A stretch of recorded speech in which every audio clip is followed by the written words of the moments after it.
মাসিমা আসবো? আরে রূপসী, এই বসো বসো বসো। তাজাটা তেলে কেমন আছো? আরে আপনার নতুন বৌমাকে কবে থেকেই দেখতে আসবো আসবো ভাবছি, কিন্তু আর আসা হচ্ছে না। বলি শরীর টরীর ভালো আছে তো? হ্যাঁ ওই মোটামুটি আছি, ওই একটু হাঁটতে বেরিয়েছিলাম তো, তাই ভাবলাম যে দেখা করেই আসি। ও এই ব্যাপার, দাঁড়াও। বৌমা, ও বৌমা। হ্যাঁ মা, ডাকছেন? দেখো তোমার সাথে কে দেখা করতে এসেছে, সেনগুপ্ত বাড়ির বউ গো। ও বউটার পেটটা কি বড়, নিশ্চয়ই অনেক খাবার খায় আর কোনো কাজ করে না। আচ্ছা তোমার নাম কি? আমি হলো পুথি। আচ্ছা একটা কথা জিজ্ঞাসা করব? হ্যাঁ নিশ্চয়ই।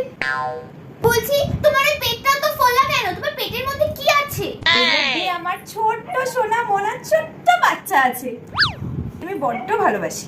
এতই যখন ভালোবাসো তাহলে বাচ্চাটাকে খেয়ে নিলে কেন? Oh no!